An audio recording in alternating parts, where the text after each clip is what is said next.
হ্যাঁ দেখেন আমাদের নোয়াখালীর অবস্থা দেখেন, আমরা বন্যার মধ্যে আছি।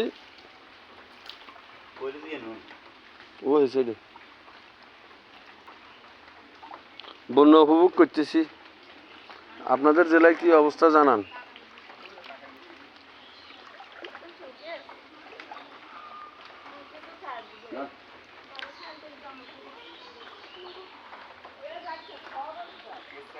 এটা কেউ সাইকেল বেশি না আসেনি উড়ান ক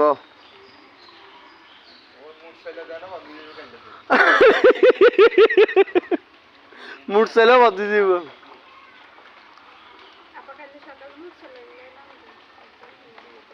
এ মুঠ চাইলে বেশি হলে যা হও। হ্যাঁ খাবে মুঠ চাইলে বেশি হলেন।